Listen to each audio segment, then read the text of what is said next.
welcome to Whispers of Ink.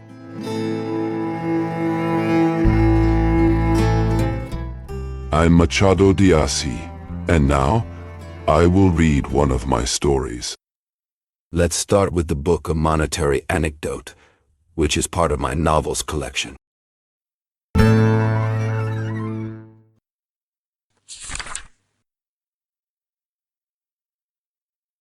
Chapter 1. Falcon was his name. On the night of April 14th, 1870, anyone entering his home at 10 o'clock would have found him pacing the living room, shirt sleeves rolled up, black trousers on, and a white necktie loose around his neck.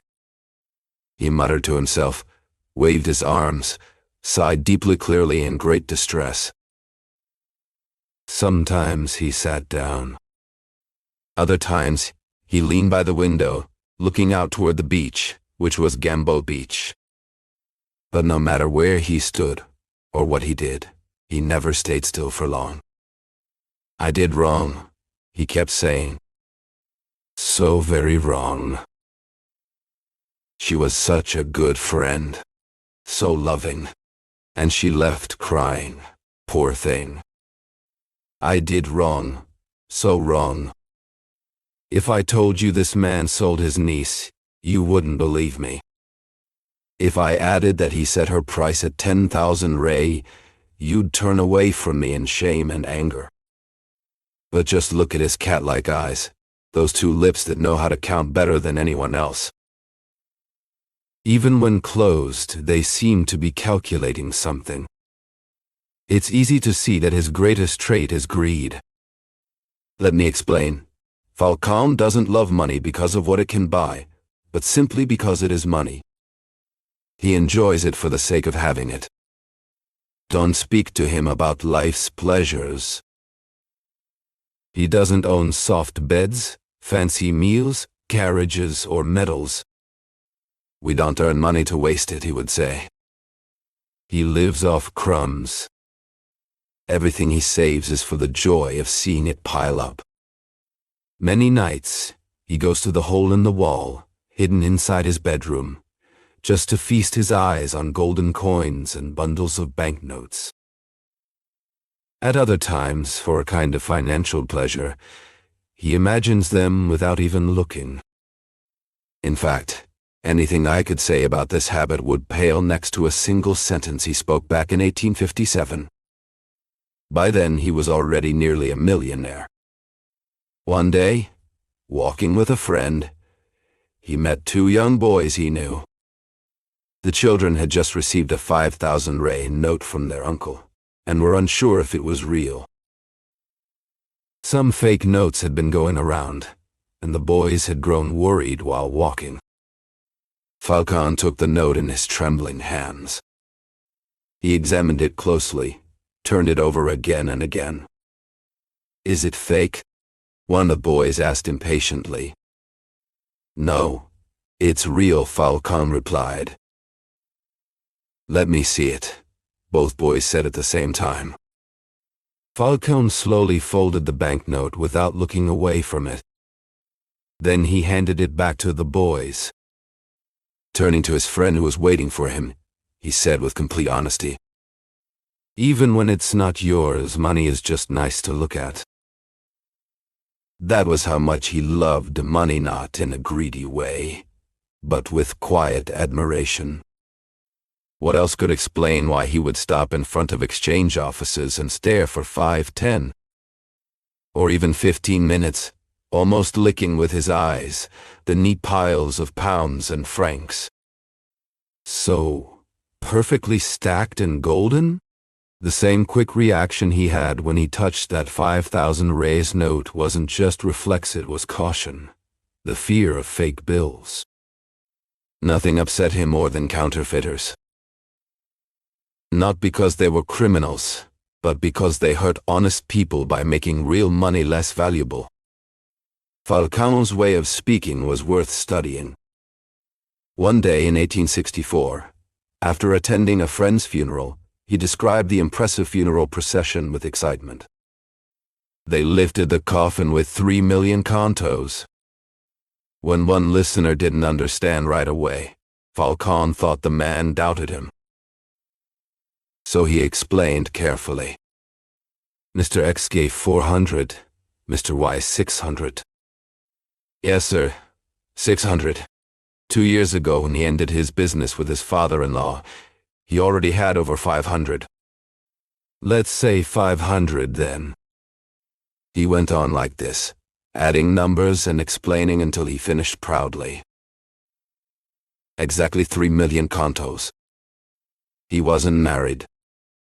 Marriage for him meant throwing money away. But time passed, and by age 45, he started feeling a strange need inside one he didn't recognize at first. It was something like the longing for fatherhood.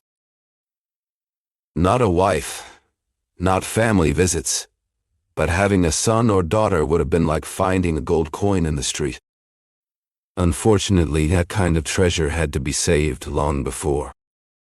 He couldn't start building it so late in life. There was still one hope left, the lottery. And the lottery finally gave him the big prize. Falcone's brother died, and 3 months later, his sister-in-law passed away too. They left behind a daughter, 11 years old. He loved this girl deeply, and also another niece, the child of a widowed sister. He kissed them when he visited, and even rarely brought cookies once in a while. He hesitated at first, but finally decided to take the orphan in. She was the girl everyone wanted. He could hardly contain his joy. For weeks he barely left the house, staying close to her, listening to her stories and silly jokes. Her name was Jacinta, and though she wasn't pretty, her voice was sweet, and her manners warm. She knew how to read and write, and had just begun learning music. She brought her piano with her, along with some sheet music and beginner exercises. But she couldn't bring her teacher, because her uncle believed it was better to practice what she already knew, and maybe find a new teacher one day. At 11, 12, 13 each year that passed tied the old bachelor more closely to his adopted daughter, and her to him. By 13, Jacinta ran the house. By 17, she was truly the lady of the home. Yet she never misused her power. She was naturally humble, simple, and careful with money. An angel, Falcone told Chico Borges. This Chico Borges was 40 years old and owned a dock. He often played cards with Falcone at night, and Jacinta sometimes watched their games. She was now 18. Still not considered beautiful, but everyone said she was becoming lovelier by the day. She was small and delicate, and Chico had always adored petite women. They began to exchange letters, and their friendship turned into something deeper. "Let's get to it," Chico would say as he entered not long after evening prayers. Their love bloomed quietly, hidden beneath polite conversation and stolen glances.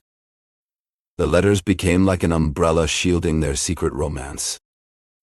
They didn't play for money, but Falcone was so eager to win that he would stare at his pile of chips worthless tokens and count them every 10 minutes, just to know if he was ahead or behind. When he lost, his face fell into a deep sadness that seemed impossible to shake, and little by little, he withdrew into silence. If luck insisted on chasing him away, Falcone would end the game and get up feeling both sad and blind with frustration. His niece and business partner could shake hands 1, 2, 3 times, and he wouldn't even notice. That was back in 1869. At the start of 1870, Falcone suggested to his friend a deal involving some stocks. He didn't actually own them yet, but he smelled a big drop in price and hoped to make 30 or 40,000 rays off Chico Borges in one move. Chico replied politely that he had been thinking of offering the exact same thing. Since neither wanted to buy and both wanted to sell, they decided to team up and offer the deal to someone else. They found a third man and signed the contract for delivery in 60 days. Falcón felt so happy after closing the deal that his partner opened his heart and asked for Jacinta's hand in marriage. It was like suddenly speaking Turkish. Falcón stopped walking, shocked and confused. Marry his niece?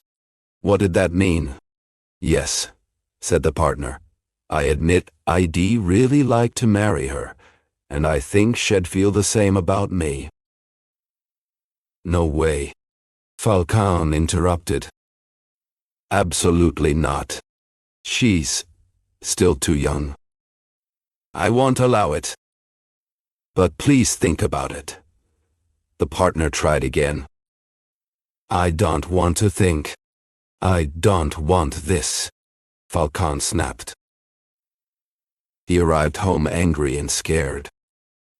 Jacinta tried so hard to find out what was wrong that he finally told her everything, calling her forgetful and ungrateful. Jacinta turned pale. She loved them both, and since they always seemed so close, she had never imagined such a clash between their feelings. In her room, she cried as much as she wanted.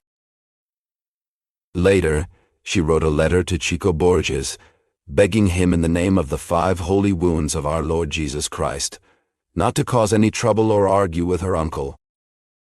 She asked him to wait and promised eternal love. The two partners didn't fight, but visits became less frequent and more distant.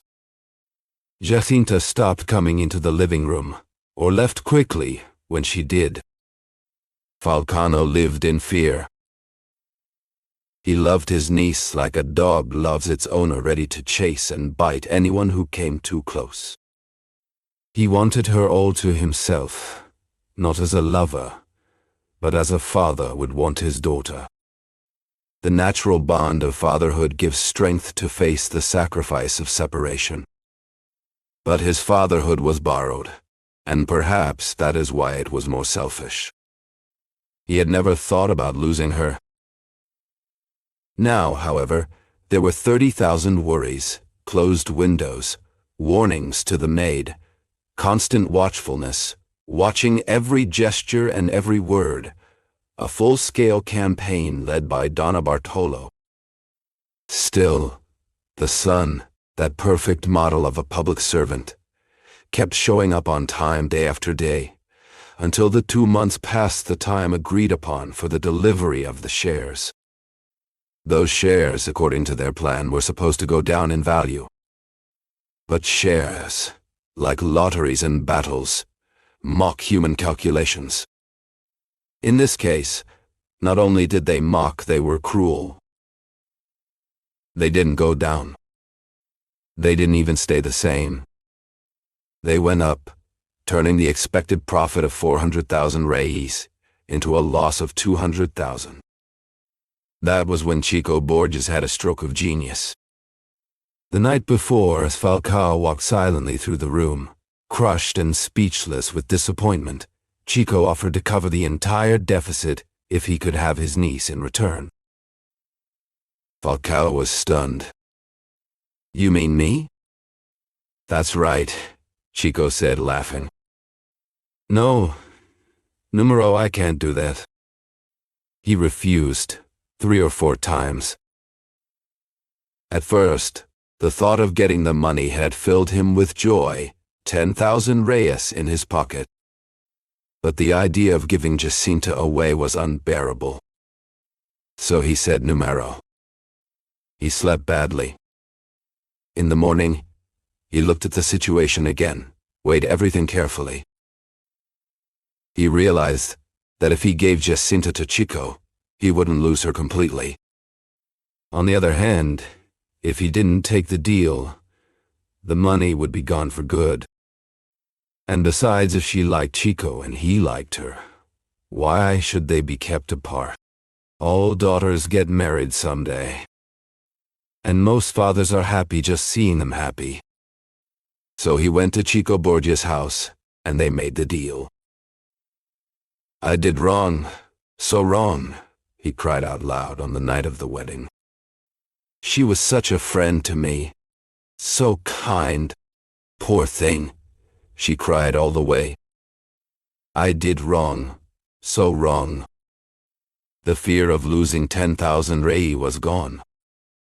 But now, loneliness had begun to settle in.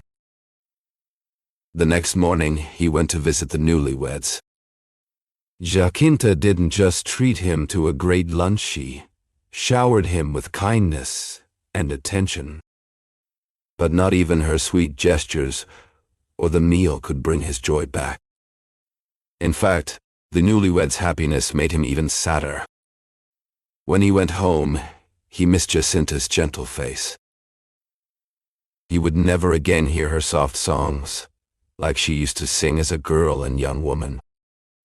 She wouldn't be the one to make his tea or bring him that old greasy copy of St. Clair das Ilhas, a gift from 1850, when he wanted to read at night. "I did wrong, very wrong," he thought. To fix things, he moved all his letters to his niece's new house and started going there every evening to play cards with Chico Borges. But when fate wants to punish someone, it takes away every escape route. 4 months later, the newlyweds left for Europe, and loneliness stretched across the entire ocean. Falcon was 54 years old by then. He had begun to get over Jacinta's marriage. In fact, he had even planned to move in with them, either for free or for a small monthly fee which he calculated would be much cheaper than living alone. But now everything fell apart. Just like that, he was back to where he was 8 years earlier, except this time, luck had taken the cup from his lips after just 2 sips. Out of nowhere, another niece came into his life.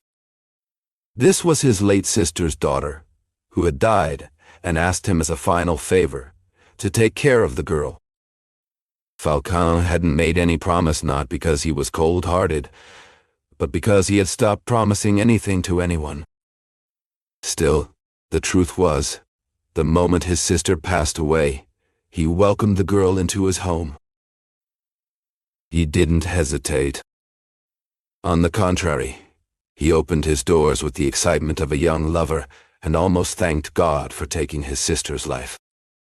It felt like finding his lost daughter once more. "This one will close my eyes," he whispered to himself. But it wasn't going to be easy.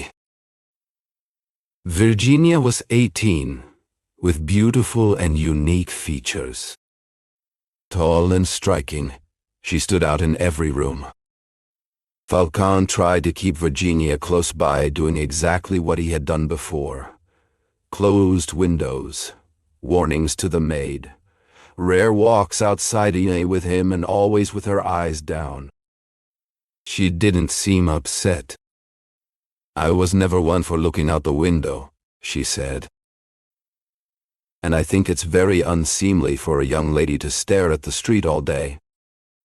Another thing Falcon did was only invite card partners who were over 50 or already married. And finally, he stopped worrying about losing money in the stock market.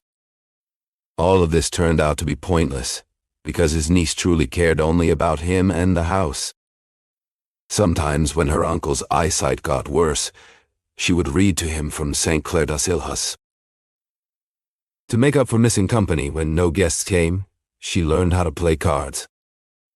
Knowing her uncle loved winning, she always let him win. She even went further. When she lost too much, she pretended to be angry or sad, just to give her uncle more joy. He would laugh loudly, tease her, say her nose looked longer than usual, and ask for a handkerchief to dry her fake tears. But every 10 minutes, he would count his points carefully. If any corn kernels fell on the floor, he used them as counters. She would lower the candle to pick them up. After 3 months, Falcon fell ill. It wasn't a serious or long illness, but the fear of death took hold of him completely. That's when you could see how much he truly loved her. Every visitor who came to see him was met with coldness or short temper.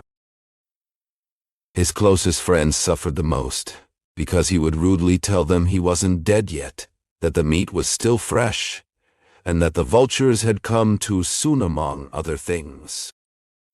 But not once did Virginia see any bad mood in him.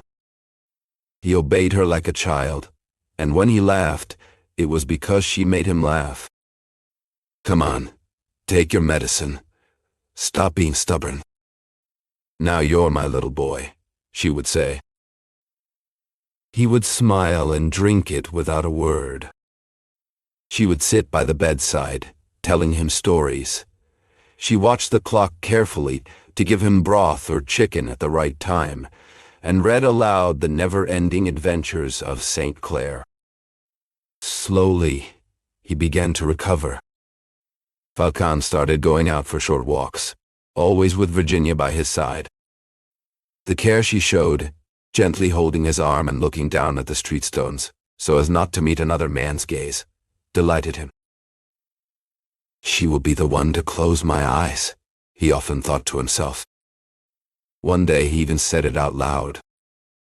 "Isn't it true that you'll be the one to close my eyes when the time comes?" "Don't talk nonsense." Even though they were walking in the street, he stopped, held her hands tightly, deeply grateful, but unable to find words to express how he felt. If he had been able to cry, his eyes would surely have filled with tears. When they got home, Virginia ran to her room to reread a letter given to her the previous day by Donna Bernarda, a friend of her mother. It was dated from New York and signed only with the name Reginald. One part of the letter read, "I'm leaving on the ship that sails on the 25th. Wait for me without fail. I don't yet know if I will come see you right away or not. Your uncle must remember me. He saw me at my Uncle Chico Borgia's house on your cousin's wedding day." 40 days later, Reginald arrived from New York, 30 years old, and $300,000 richer. 24 hours after landing, he visited Falcano, who received him politely, but without great warmth. But Reginald was clever and experienced. He understood exactly what kind of man Falcon was and played his cards well. He told him amazing stories about business in the United States, how money flowed like rivers between the two oceans. Falcon listened, amazed, asking for more. Then Reginald gave him a long explanation about companies and banks, stocks, public budgets, private fortunes, and the city income of New York. He described the grand palaces of commerce. "Truly, it is a great country," Falcon would say from time to time. Reginaldo sat back, thinking for a moment. Then he said, "But from what you're telling me, is there only gold out there?" "No, not just gold," Reginaldo replied. "There's also silver and paper money. But over there, paper is as good as gold." "What about coins from other countries?" Falcon asked. "I'll show you my collection," Reginaldo answered. "Just look at me and you'll understand everything." He had gone there poor, at 23 years old.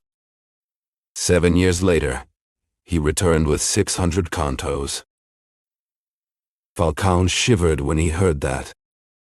"At your age," Falcon admitted, "I could barely make 100. He was truly amazed.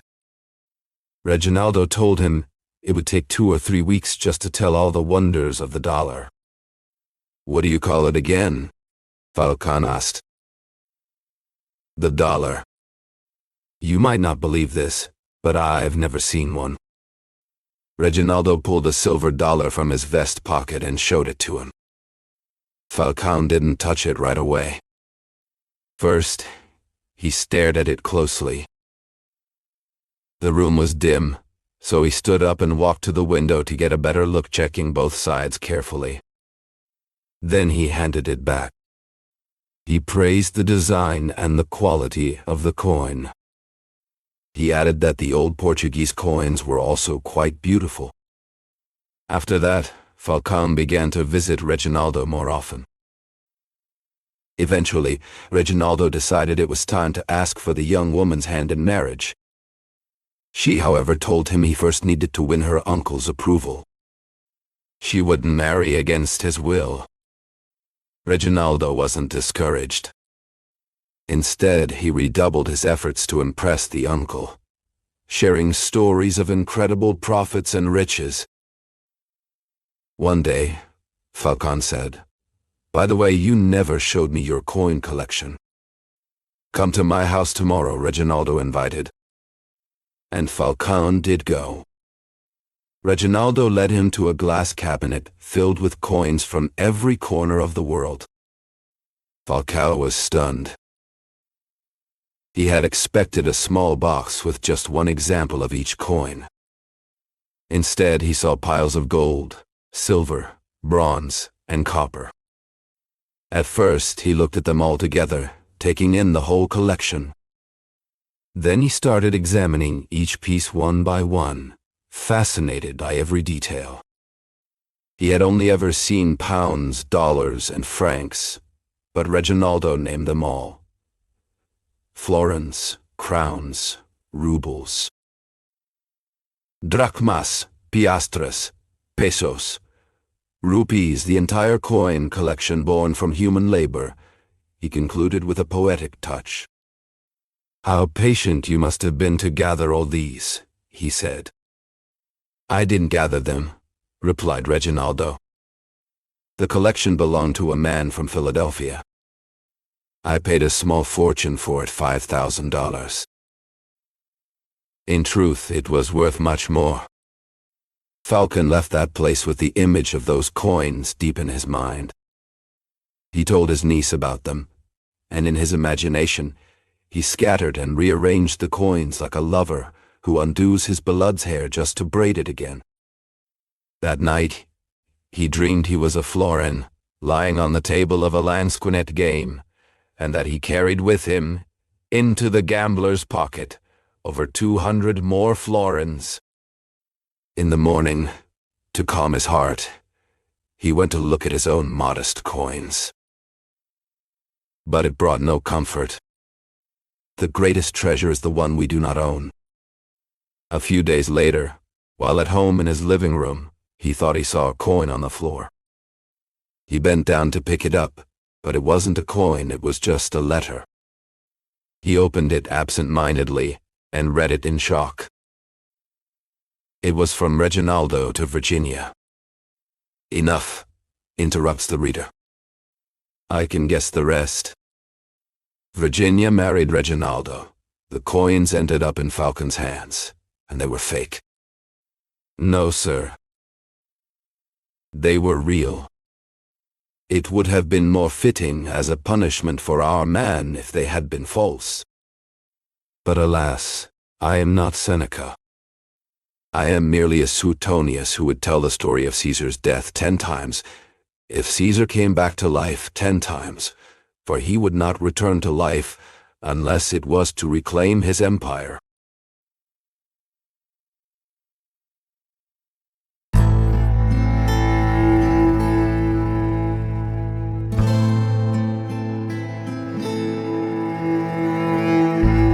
Thank you for listening so far. If you enjoyed this video, don't forget to like our channel and click the bell to be notified whenever a new book is read. Have you heard of Machado de Assis? Machado de Assis, born in Rio de Janeiro in 1839, is considered one of the greatest writers in Brazilian literature and a master of psychological realism. He was a novelist, poet, playwright, and short story writer whose works explore the complexities of human behavior with irony, subtlety, and deep introspection. Among his most famous novels are Dom Casmurro, which questions truth and memory, and the posthumous memoirs of Bras Cubas, a satirical narrative told by a deceased man. Machado's literature often reflects the contradictions of Brazilian society, addressing issues like race, class, power, and identity in a sophisticated yet accessible style. Despite being born into poverty and facing racial prejudice, Machado de Assis rose to become the president of the Brazilian Academy of Letters and a symbol of literary excellence. His sharp wit and profound observations about society and the human soul make his works timeless and universally relevant. Today, he is recognized not only as a Brazilian icon, but also as a world-class author whose legacy continues to influence generations of writers and thinkers. Machado de Assis shows us that literature can be both elegant and critical, intimate and universal, humorous and profound. His stories remain as powerful and thought-provoking today as they were more than a century ago. Machado is a treasure of world literature, and through his voice, we discover the infinite layers of the human experience.